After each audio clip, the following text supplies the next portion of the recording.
en esta hora por esta porción de tu palabra y te pedimos en el nombre de Jesús que tú puedas revelarla a nuestro corazón, a nuestra vida necesitada de este consejo tuyo que aparece aquí en tu palabra. En el nombre de Jesús te lo pedimos y te damos gracias. Amén. Bien. Gracias, hija.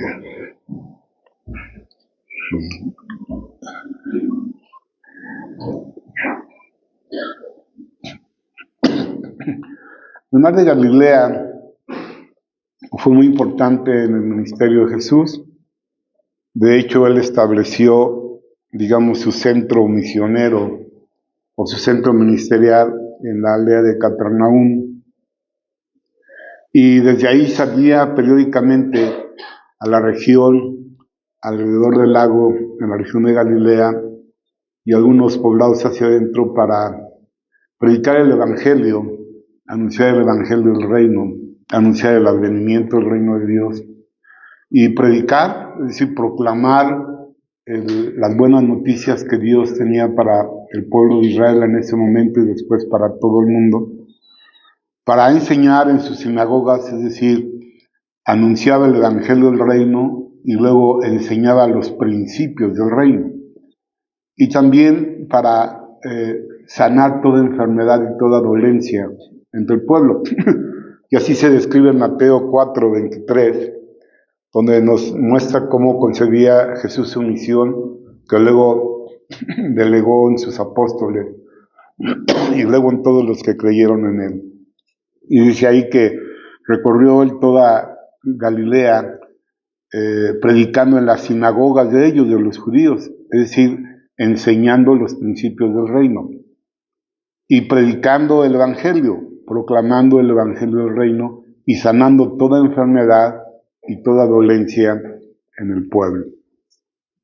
De manera que Jesús concebía su ministerio con tres cosas: predicar el Evangelio del reino, enseñar los principios del reino y una misión terapéutica, digamos, sanar toda enfermedad y toda dolencia. Algunos estudiosos dicen que había una diferenciación entre enfermedad y dolencia, que enfermedades tenían que ver con cosas somáticas del cuerpo, pero que dolencias tenían que ver con enfermedades o dolencias espirituales o psicológicas, emocionales y mentales.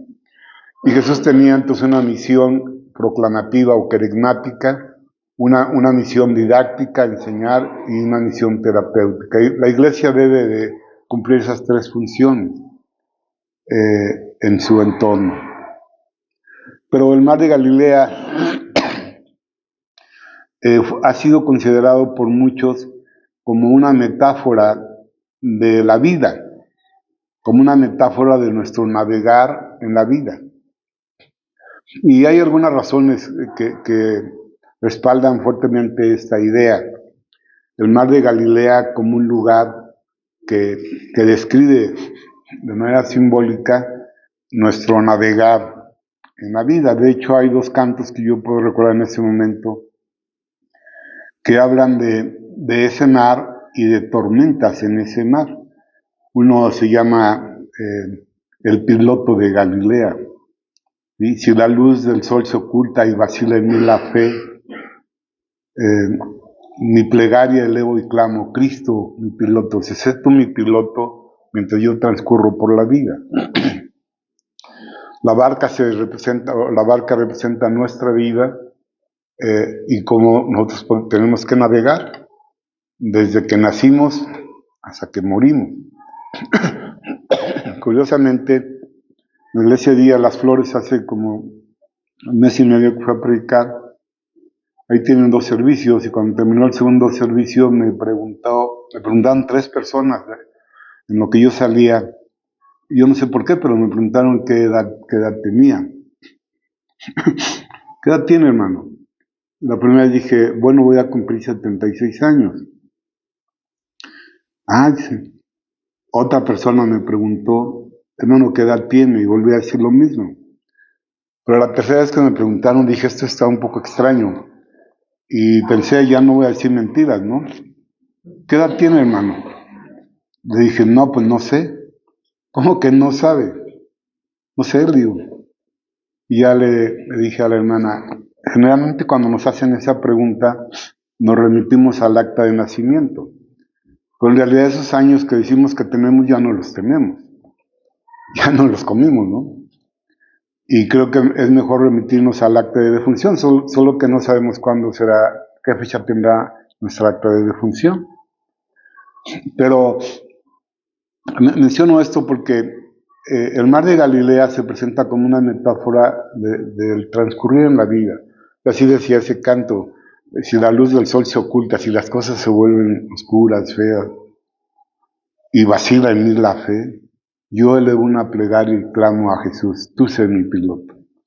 Transítame por el caminar en la vida.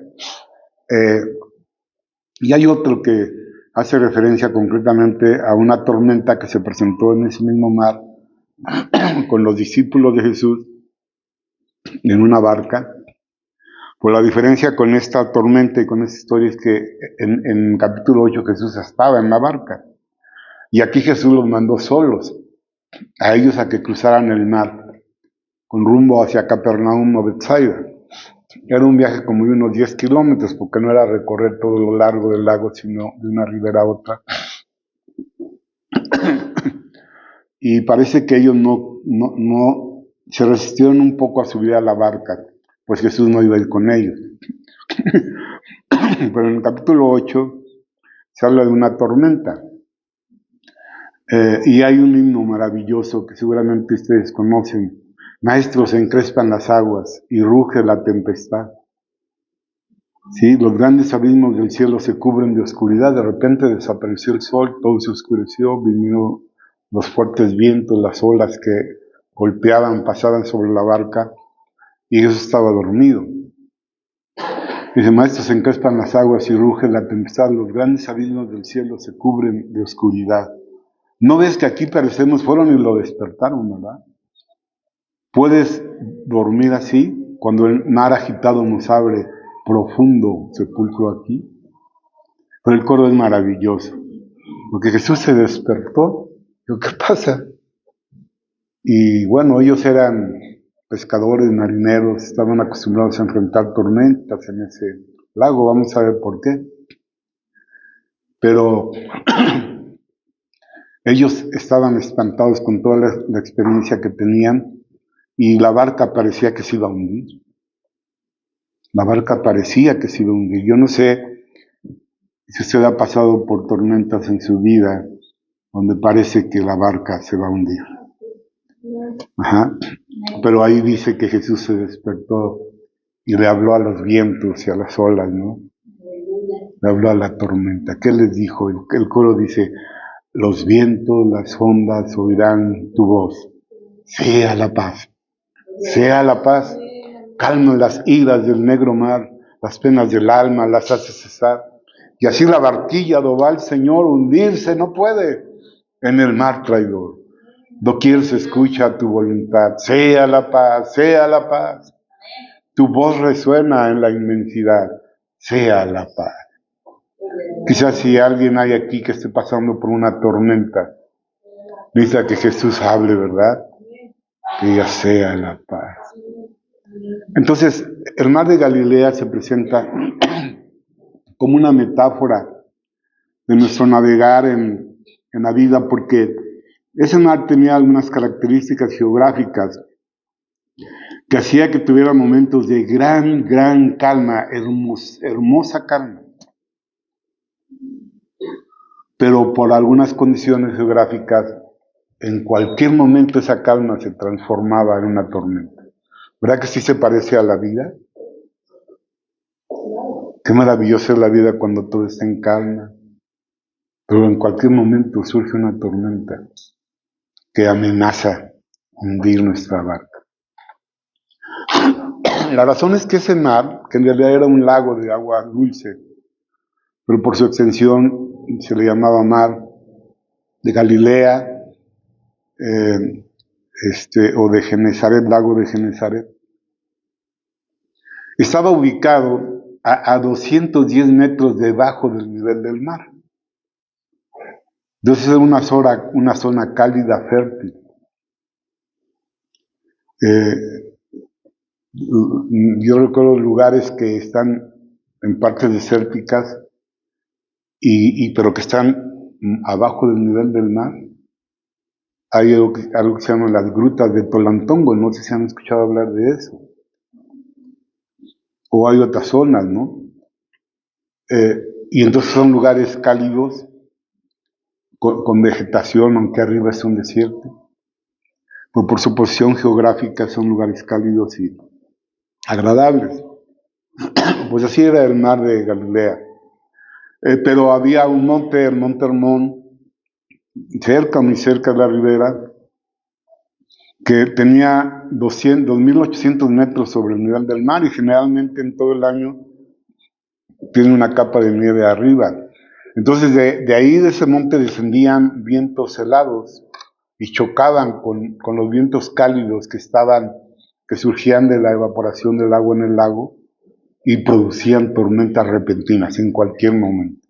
Aparte venía un viento de allá de los desiertos del poniente, del este, que llamaban charquia, que llamaban así los árabes, porque es la que viene del este. Y esa conjunción de vientos hacía ese mar tan hermoso y apacible, a veces totalmente inestable, y de repente, en cualquier momento, se levantaba una tormenta. Yo puedo recordar momentos de calma en nuestra vida familiar, en mi vida personal, en los que de repente la calma se volvió tormenta y nos sentimos amenazados. Por eso es que se le toma como una metáfora. Y en esa historia dice que enseguida, versículo 22, enseguida Jesús hizo a sus discípulos entrar en la barca. Hizo a sus discípulos. Los obligó a entrar en la barca. Ellos no querían subirse a la barca, estaba anocheciendo. No era la hora más propicia para cruzar, hacer un viaje de 10 kilómetros o 11 kilómetros. Y se resistían un poco.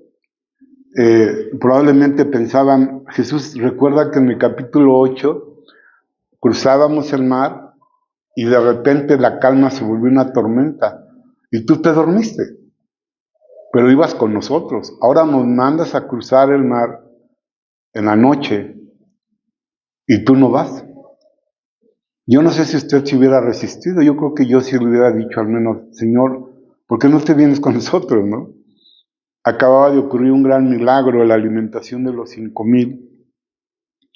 Y dice que Jesús los hizo entrar en la barca, los obligó, y que fueran a la otra ribera, entre tanto que él despedía a la multitud. Jesús se quedó a despedir a la multitud y los mandó a cruzar el lago. ¿Ustedes creen que él sabía que se iba a levantar una tormenta? ¿Creen que sabía Jesús que iba a venir un viento contrario que les iba a complicar la navegación?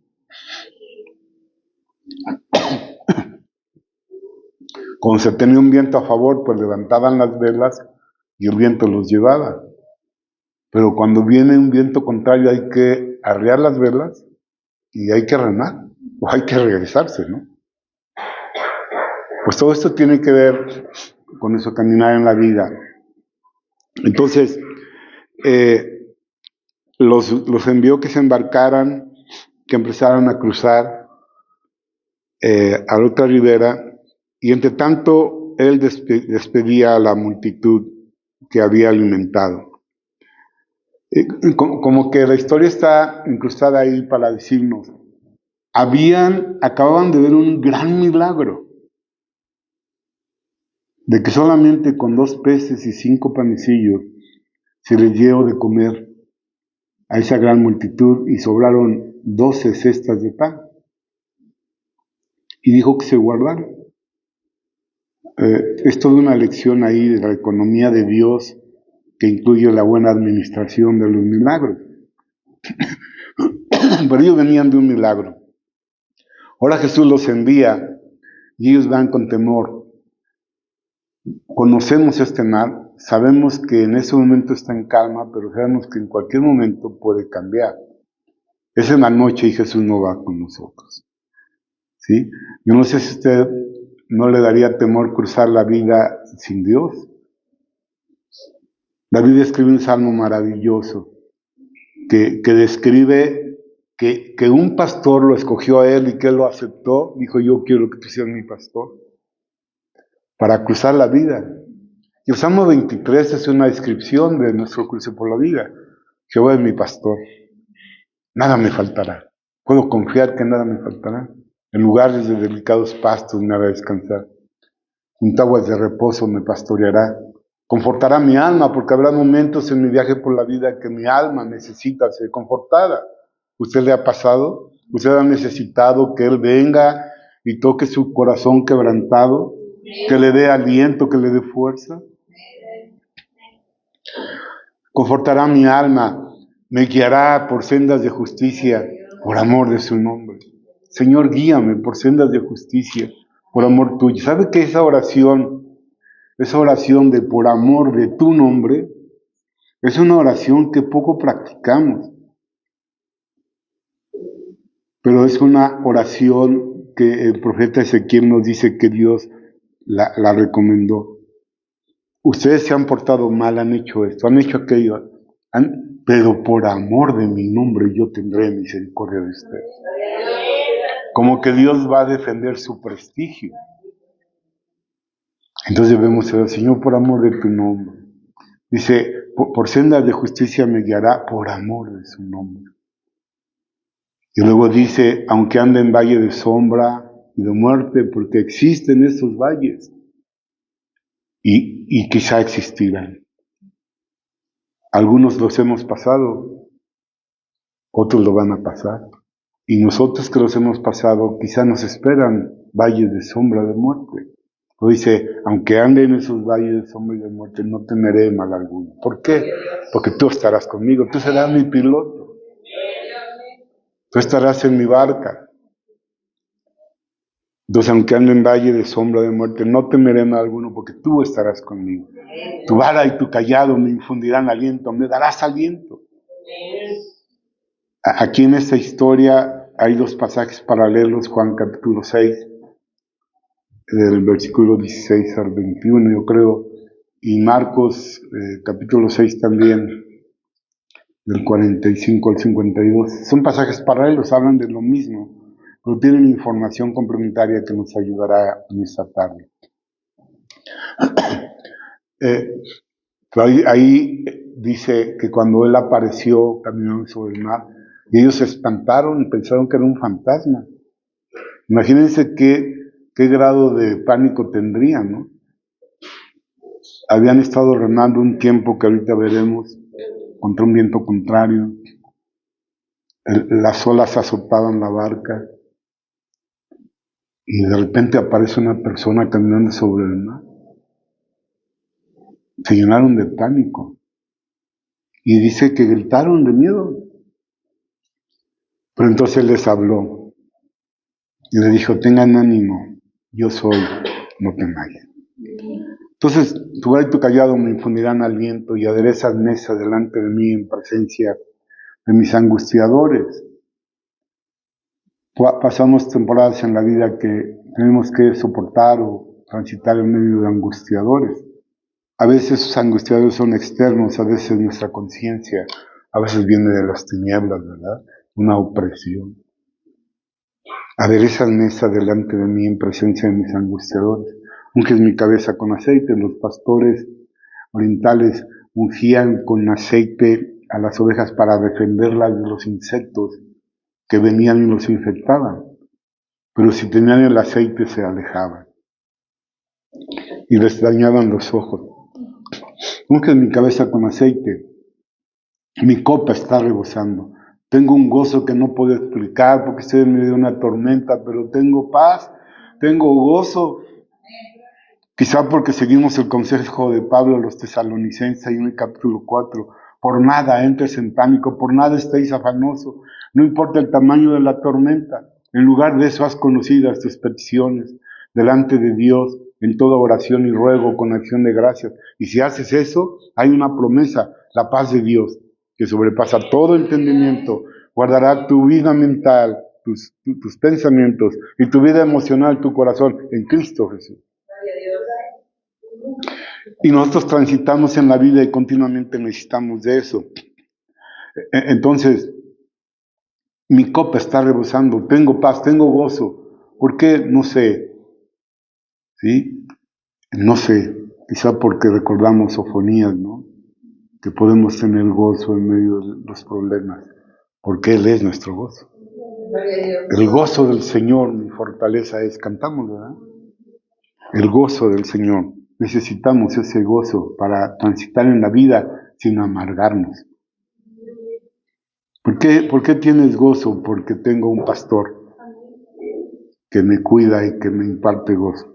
Mi copa está rebosando y termina diciendo maravillosamente, ciertamente, me gusta mucho recordar esto, ciertamente el bien y la misericordia me seguirán. Yo digo, me perseguirán. El bien y la misericordia me perseguirán todos los días de mi vida. ¿Hasta cuándo? Hasta que un día se acabe mi transitar aquí, y ya pueda yo decir cuántos años realmente cumplí. Pero sé que lo que sigue es más glorioso. Y algún día en la casa de Jehová moraré por largos días. Pero describe un transitar en la vida. Pero ese tránsito por la vida, esa navegación, podemos enfrentar tormentas. Les digo que el mar de Galilea, por su condición geográfica, en un momento la calma se podía volver en vientos contrarios, en tormenta, en tempestad, porque la palabra tempestad se usa en el capítulo 8. Aquí habla de vientos contrarios y olas azotando la barca. Parece que no era tan grande como la del capítulo 8, pero no podemos saber.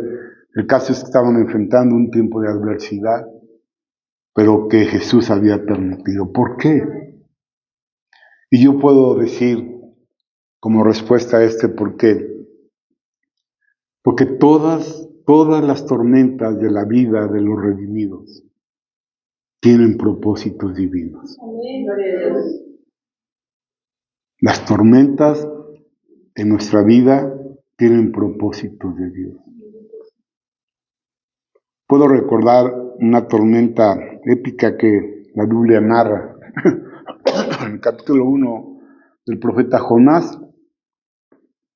Y ahí la razón de esa tormenta fue la desobediencia de Jonás. Y esto me permite a mí decir que a veces hay tormentas que Dios permite, pero que nosotros las provocamos. Dios le habló a Jonás, Dios tenía misericordia de un pueblo llamado Nínive, de una ciudad que representaba un pueblo. Y Dios quería darle la oportunidad de arrepentirse, pero ellos habían oprimido al pueblo de Israel. Y Dios le dijo a Jonás, levántate y ve a Nínive. Y Jonás dijo, ¿cómo Nínive? Señor, ¿no sabes lo que ellos han sido con nosotros? Claro que lo sabía. Pero Dios quería darles una oportunidad. Nosotros no debemos enojarnos cuando Dios quiere darle oportunidad a alguien que nos ha hecho daño. Pero podría ser que dijéramos no, ¿verdad? Entonces, él se levantó. Algunos dicen que obedeció a medias a Dios porque dijo, levántate y ve a Nínive. Él se levantó, pero se fue en sentido opuesto, se fue a Tarsis. Y usted ve en un mapa, verá que era totalmente diferente. Y él pensó que iba a escapar de Dios. Y se subió a una barca. Y a causa de su desobediencia vino una tormenta. Ahora, aquí hay algo importante, porque puede haber tormentas que nosotros provocamos. Pero una pregunta, ¿qué culpa tenían los que iban en esa barca? Pero fueron parte de la tormenta. ¿No creen que a veces nosotros podemos provocar tormentas que afectan a quienes están en nuestro entorno? Y que ellos no tienen culpa.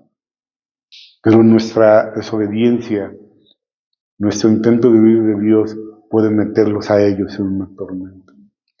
Y la historia es extraordinaria porque dice que vino una tormenta que estaban seguros que se iban a hundir. empezaron a echar aparejos al mar, pero luego dijeron, no, esto ya está muy extraño, ¿no? Y echaron suertes y cayó la suerte en Jonás, que él estaba dormido en la parte de abajo del barco, había provocado una tormenta que amenazaba con destruir a otros, y él estaba dormido. Pero cayeron las suertes en él, le preguntaron, ¿quién eres tú y de dónde vienes? ¿A qué Dios sirves? Dijo, yo soy siervo de Jehová y esa tormenta ha venido por mi culpa. Échenme al mar y el mar se aquietará. Y lo echaron al mar, pero qué maravillosa la misericordia de Dios, porque aunque Jonás había provocado esa tormenta, Dios iba a calmar esa tormenta a favor de los que estaban en la embarcación y le iba a dar una lección a Jonás. Y yo me acuerdo las maestras, tiernas las maestras, enseñándoles a los niños un canto. Jonás no le hizo caso a la palabra de Dios. Cómo me gusta ver a los chiquillos dando lata en la iglesia. A algunos les molesta mucho, a mí me emociona, porque hay una promesa, instruye al niño en su camino, en el camino que Dios diseñó para ese niño y en el camino de Dios. Y una promesa, a ver, si tú cumples con eso, aun cuando él fuere viejo, yo te prometo que no se apartará, y si se aparta yo lo voy a traer. Entonces, Jehová no le hizo caso a la palabra de Dios. Por eso al mar profundo la gente lo arrojó, y vino un pez muy grande, y ¡lop! Me acuerdo las maestras, me daba mucha ternura. Se lo comió, porque no le hizo caso a la palabra de Dios. Qué lección, ¿verdad? Después de estar 3 días, Jonás dentro del pez, oró pidiendo ayuda al Dios de Israel, y vino el pez tan grande, y lo vomitó. Jonás se fue corriendo, ahora sí, ¿verdad? A Nínive a predicar. Con el capítulo 2 de ese profeta, y después de que Dios aquietó la tormenta y lo puso en el vientre de aquel pez, él clamó a Dios. Clamó al Dios de Israel. Y aun cuando nosotros cometamos errores o pequemos y provoquemos tormentas en nuestra vida, se vale clamar al Dios de Israel. Y Dios oyó. Y le dio otra oportunidad.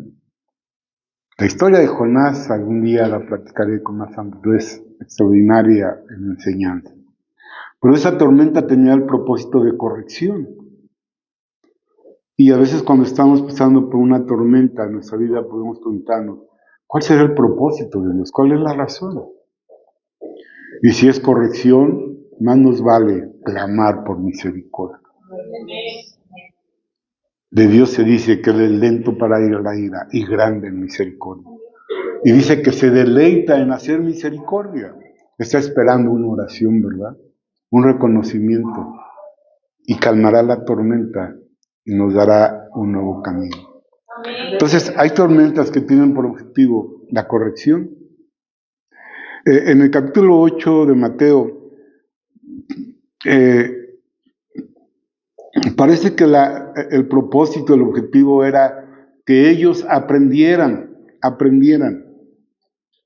a confiar plenamente en Jesús en medio de cualquier tormenta de cualquier dimensión. Esa historia termina con una exclamación de asombro de ellos. ¿Quién es este hombre que las olas y los vientos le obedecen? Es el que si va en tu barca cuando venga la tormenta puede decir, sea la paz, sea la paz. Puede calmar a las olas, puede calmar a los vientos, puede calmar la tempestad y puede traer la bonanza. Y necesitamos ahí aprender a confiar en Jesús.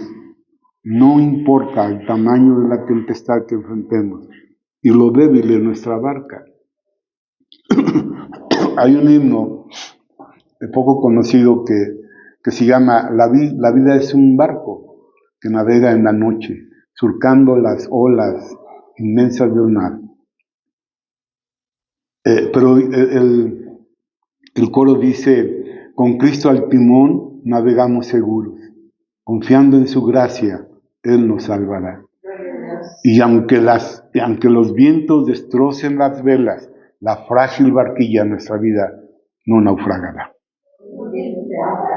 Si está ese que puede hablarle a los vientos, a las olas, a la tormenta, a la tempestad y puede aquietarlas, no importa la debilidad de nuestra barca, si Él va ahí, esa barca no se hundirá. ¿Verdad que es importante la presencia de Jesús en tiempos de adversidad? La presencia de Jesús.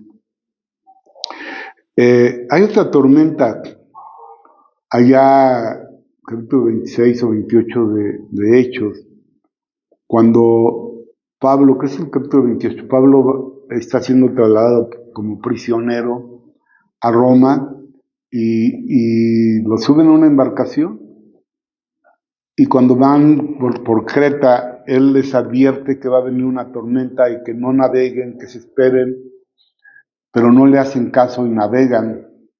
Él les había dicho que navegaran a Sotavento, que es donde hubiera algunos montes que los cubrían del viento, del mar, pero no le hicieron caso y naufragaron cerca de una isla que se llama Malta, en el mar Mediterráneo. Pero Dios le manda un ángel y le dice, no habrá pérdidas humanas, solamente que no que no sacrifiquen los soldados romanos, porque los soldados romanos cuando se iba a hundir una embarcación mataban a los prisioneros para no ser responsables ante Roma. Y entonces en ese caso ya sí le hacen caso a Pablo y llegan como náufragos, llegan en pedazos de madera, llegan a la playa y ahí pasa algo. Los maltenses los reciben con mucha hospitalidad, les dan de cenar, hacen una fogata y Pablo está moviendo las brasas de la fogata y una víbora, dice el texto, huyendo de las llamas, se le prende, lo muerde y los nativos sabían qué tipo de víbora era y dice que esperaban que se hinchara y muriera. Y no pasó eso, entonces lo empezaron a adorar como si fuera Dios, ¿no? Y eso fue una puerta que Dios abrió para que Pablo predicara el evangelio ahí, hiciera algunos milagros y se estableciera una iglesia.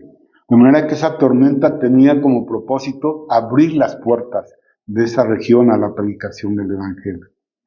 No hay tormentas en la vida que no tengan propósitos de Dios. Parece que en esta historia que consideramos había un propósito que tenía que ver con la fe y con la medida de fe y con la fe como un sostén para esta tormenta que ellos enfrentaron. Despedida la multitud, versículo 23, subió al monte a orar aparte y cuando llegó la noche estaba allí solo. Y la barca estaba en medio del mar, azotada por las olas, porque el viento era contrario. Mas a la cuarta vigilia de la noche Jesús vino a ellos andando sobre el mar. Entonces aquí quiero explicar algunas cosas. Nos dice aquí que ellos estaban en medio del mar, como diciendo a la mitad de la travesía, como unos 5 kilómetros. Pero el libro de Marcos, permítanme.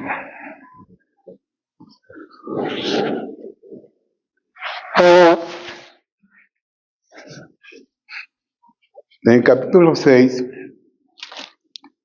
nos da una información valiosa respecto de esto.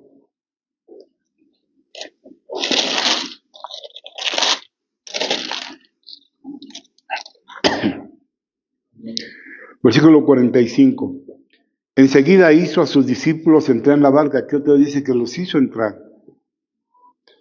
e ir delante de él a Betsaida, en la otra ribera, entre tanto que él despedía a la multitud.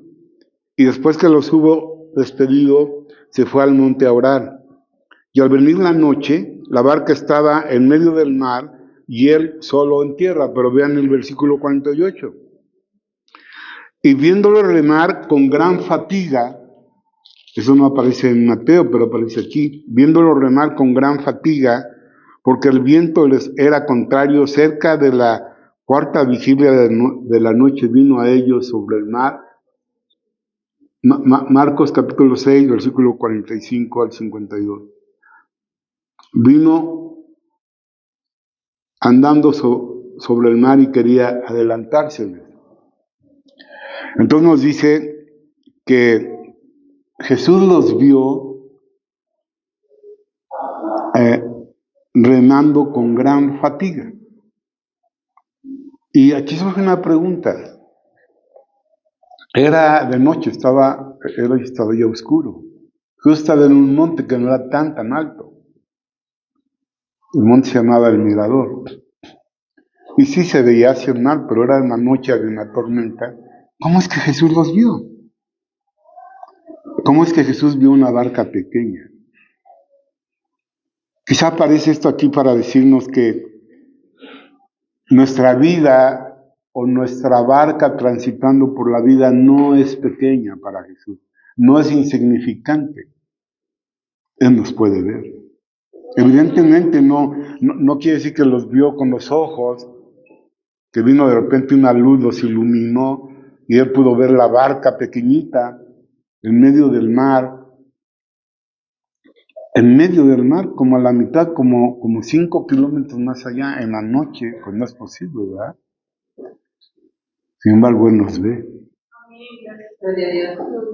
Cuando nuestra barca es azotada por las olas, Él nos ve. No somos insignificantes para Él. Dice que los vio remar con gran fatiga. Y que hay una pregunta. De manera simbólica, ¿usted a veces se ha cansado de remar? En una adversidad, en una tormenta, con un viento contrario. Jesús los vio. Y Juan nos va a dar todavía una clave más. En el capítulo 6 de Juan, versículo 16, aquí está otra narración de esta historia. Al anochecer descendieron sus discípulos al mar. Y entrando en una barca, iban cruzando el mar hacia Capernaum. Capernaum y Bethsaida estaban muy cerca. Bueno, ellos iban con rumbo a Capernaum, que era una aldea principal. No sabemos si iban a Capernaum, probablemente sí, porque ahí era el centro de operaciones de Jesús. Pero en el otro evangelio no es que iban rumbo a Bethsaida, era la misma dirección. Estaba ya oscuro. ¿Cómo los vio? Y Jesús no había venido a ellos. Algunos dicen que Jesús podía haber rodeado por tierra o podía haber cruzado en otra barca, pero era difícil que eso se hiciera en la noche. Y se levantaba el mar con un gran viento que soplaba. Vean este versículo 19, aquí nos da una clave. Cuando habían remado como 25 o 30 estadios, es decir, cuando Jesús los vio, ellos habían remado 25 o 30 estadios. Digamos que fueran 30 estadios, cada estadio mide 180 metros, eso lo pueden ver en lo que está al final de las Biblias, tabla de pesos y medidas. ¿Sí? Entonces, 654 habían remado unos 5 kilómetros o 5 kilómetros y medio. Pero hay otra clave. Dice que Jesús vino a ellos, en Mateo nos dice, a la cuarta vigilia de la noche. Cuando Jesús los vio remar con gran fatiga, dijo, están por rendirse. Están por colapsar. Sin embargo, si ellos fueron subidos a la barca entre las 7 y las 8 de la noche y habían remado 5 kilómetros y medio contra un viento contrario, ¿cuántas horas remaron? La primera vigilia empezaba a las 6 de la tarde, 6, 7, 8. La segunda, 9, 10, 6, 7, 8, 9. La segunda, 10, 11, 12. La tercera, 1, 2, 3.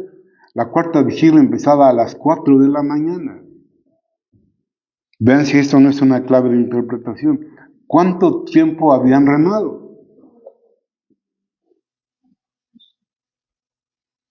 Contra un viento contrario. Yo busqué con los que practican canotaje o los que son, y cuál es el tiempo que pueden aguantar remando contra un viento contrario. Nadie puede aguantar 9 horas. ¿Qué pasó? ¿Qué pasó? Jesús estaba en el monte orando. ¿Sí? Y yo casi puedo inferir cuál era su oración. En una ocasión, al final del ministerio de Jesús, Pedro, lleno de autosuficiencia, y hasta se había comprado una espada. Y Jesús les anunció muy seriamente: voy a ir a Jerusalén y todos ustedes se escandalizarán de mí, me dejarán. Y Pedro, con su seguridad, autosuficiencia, dijo: yo nunca te dejaré. Jesús lo miró y le dijo: ¿no me dejarás, Pedro? Te voy a decir algo. Has descuidado tu vida. Has quitado tu confianza de mí y la has puesto en tu espada y en tu autosuficiencia. Y por esa razón has sido pedido por Satanás para ser zarandeado como el trigo. Tu fe va a ser conmovida.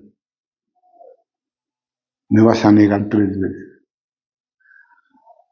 Pero yo he rogado. Qué importante es la intercesión de Jesús.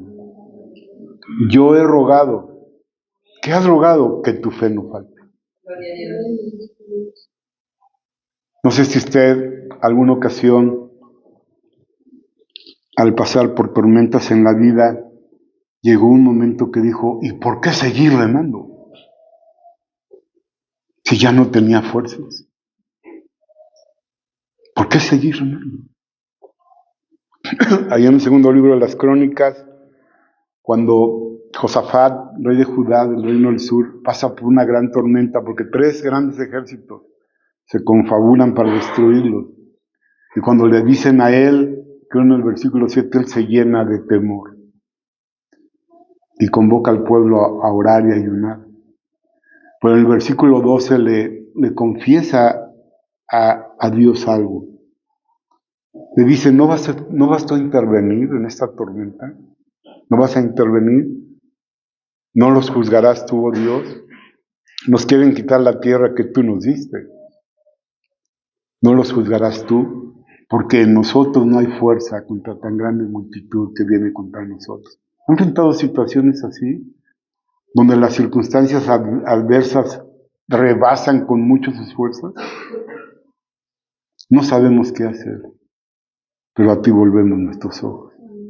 Y cuando enfrentamos circunstancias adversas que nos rebasan totalmente, que ni siquiera sabemos qué hacer, es momento de volver nuestros ojos a Él. Y entonces Jesús estaba en el monte, intercediendo por ellos, que su fe no faltara. ¿Sabe que Hebreos 7:25 dice que Él vive perpetuamente, eternamente, para interceder por sus redimidos? Amén. Él está hoy vivo, sentado a la diestra del Padre, y uno de sus funciones, uno de sus servicios, una de sus actividades es interceder por ti, interceder por mí. Y quizá ahora podemos entender por qué a veces dijimos: ¿por qué seguir remando? Porque Él estaba intercediendo, que nuestra fe no faltara, que no falte tu fe. Y yo creo que dentro de esa oración había algo que está en Isaías 40,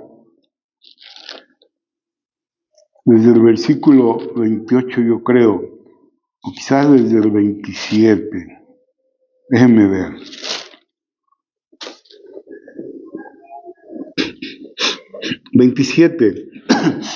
Dios le pregunta a su pueblo: que está pasando por una adversidad espantosa. ¿Por qué dices, oh Jacob, y hablas tú, Israel, mi camino está escondido de Jehová, ya se olvidó de mí? A lo mejor porque yo hice cosas que lo ofendieron, a lo mejor porque alguien otro las hizo, a lo mejor porque no soy importante para él. Pero ¿dónde está? ¿Saben que uno de los peores insultos para el pueblo de Israel cuando sufriera, ¿dónde está tu Dios en estas circunstancias? Eso le dijo Acab al profeta cuando fue y anunció una hambruna. Y cuando fueron dos mujeres a juicio porque se habían comido uno de sus hijos, y cuando le tocaba entregar a la otra no lo quiso hacer. Entonces acá le preguntó al profeta, ¿dónde está tu Dios? Y aquí dice, ¿por qué dices, oh Jacob, y hablas tú, Israel? Mi camino está escondido de Jehová, y de mi Dios pasó mi juicio. ¿No has sabido? ¿No has oído que el Dios eterno es Jehová, el cual creó los confines de la tierra? No desfallece, ni se cansa con cansancio, y su entendimiento no hay quien lo alcance. Pero vean el versículo 29, Él da esfuerzo al cansado. ¿Por qué siguieron remando? Porque Él les dio esfuerzo. Yo creo que hizo memoria de esta oración. Dales fuerzas, dales fuerzas, dales fuerzas. Él da esfuerzo al cansado y multiplica las fuerzas del que no tiene ninguna. En nuestro mundo lógico, 0 más 0, pues 0, ¿verdad? Pero cuando entra la presencia de Dios, cuando entra la intercesión de Jesús, 0 más 0 puede ser fortaleza para remar 9 horas, para seguir remando cuando ya no tenemos fuerzas. Viene la fortaleza de Él. Dios es nuestro amparo, sí, pero también nuestra fortaleza, y que renueva nuestras fuerzas. Los muchachos se fatigan y se cansan. Los jóvenes flaquean y caen, pero los que esperan a Jehová tendrán nuevas fuerzas. Levantarán alas como las águilas, correrán y no se cansarán, caminarán y no se fatigarán, remarán 9 horas y seguirán remando. Jesús estaba en el monte orando. Podemos estar seguros que Él sigue orando por sus redimidos, que Él conoce nuestras tormentas, que Él conoce el estado de nuestras fuerzas, sabe cuando estamos fatigados. Y mientras Él oraba para que su fe no faltara y para que sus fuerzas fueran renovadas y sacaran fuerzas de Dios, como oraba David, en el nombre de Jehová, que yo los destruya a sus enemigos. Por eso seguían remando. Él está intercediendo por nosotros. Pero dice que a la cuarta vigilia de la noche, que Él los vio remar con gran fatiga, dijo, ya basta, voy a ir yo. Voy a ir yo. Señor, pero son las 4 de la mañana, hay una tormenta, no va a querer nadie cruzar el mar contigo y no los vas a alcanzar. Pues me voy caminando. ¿Sí? Él es Señor de la creación. Y se fue caminando, se fue caminando, se fue caminando. Y dice en Marcos, y trataba de rebasarlos. Ahí como un poco como una broma, ¿no? De Jesús, porque Jesús a veces era así. Cuando iba hablando con los discípulos en el camino de Maús, los tenía embelesados, su corazón ardía mientras Él les abría las escrituras. Y cuando llegaron al lugar donde ellos iban a quedar, les bromeó y les dijo, bueno, yo ahí los dejo y yo me voy. Dijo, no te vayas, por favor, no. Y ahí dice que como que los quiso rebasar un comentarista que le gusta hacer pues bromas. Dice, se me figura como una caricatura donde alguien quería alcanzar a alguien y se pasó, ¿no? Pero ellos lo vieron, se llenaron de temor. Es decir, llega un punto cuando Él interviene personalmente. Como aquel canto, ¿no? Si nuestros recursos se habrán agotado, si fuerzas nos faltan para terminar, si al punto ya estamos de desanimarnos, el tiempo ha llegado en que Dios obrará. Su amor no termina, su gracia no acaba, un límite no hay al poder de Jesús, pues de sus inmensas riquezas en gloria abundan sus dones, abunda su amor. Si estás cansado de remar, toma para ti esa historia. Y algo sorprendente, y con esto quiero terminar, es que Pedro fue el único que cuando apareció Jesús y se espantaron, se atrevió a decirle algo. Señor, si eres tú, manda que yo vaya a ti sobre las aguas. ¿Qué petición, no? Creo que tú puedes caminar sobre las aguas. ¿Podré yo caminar? Sí, si tú me dices ven, sí. Y Jesús le dijo, ven. Y el mundo de la física fue quebrantado. Y Pedro se bajó de la barca. De la seguridad que representaba la barca, que azotada por las olas ya no representaba seguridad. Y fue y caminó sobre las aguas también él. ¿Cuánto caminó? No sé. Pero el texto nos dice que llegó tan cerquita de Jesús que cuando él cometió un error y quitó su mirada de Jesús para voltear a ver las circunstancias le dieron temor y empezó a hundirse. La fe fue quebrantada. El mundo de la física volvió a la lógica. Pero él le dijo, Señor, sálvame. Y dice que Jesús nomás extendió la mano, casi llegó a donde estaba Jesús. Y lo levantó, pero le dijo algo, ¿recuerdan? Hombre de poca fe, ¿por qué dudaste? Y como que pensamos que es una reprensión. Pero miren, yo me puse a pensar y a revisar. A ver, ¿para qué le alcanzó a Pedro la poca fe? Le alcanzó para subirse a la barca cuando no quería. Le alcanzó para empezar a remar cuando encontró un viento contrario. No se regresó. Quería obedecer a Jesús. Le alcanzó para remar 9 horas más allá de cualquier fortaleza humana. Le alcanzó para pedirle a Jesús, si eres tú, manda que vaya yo a ti sobre las aguas. Le alcanzó para bajarse de la barca. Le alcanzó para caminar sobre las aguas. Ahora yo menciono esto porque quiero reivindicar el enorme valor de la poca fe. Yo estoy aquí hoy por esa poca fe.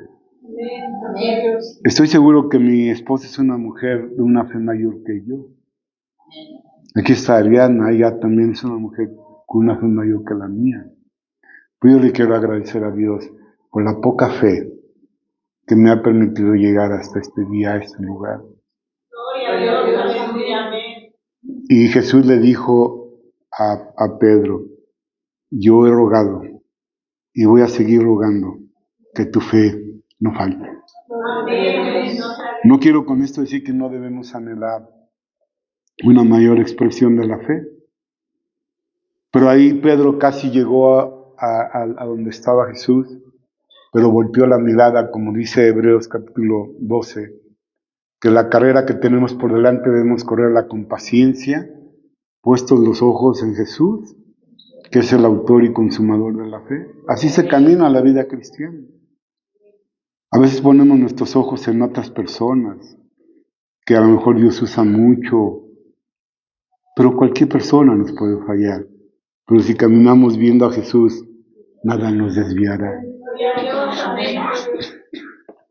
Pero Pedro llegó a tener una mayor expresión de fe. En el capítulo 2 del libro de los Hechos, después de que el Espíritu Santo vino sobre él abrió su boca y predicó con fe. Y 5,000 hombres fueron salvos.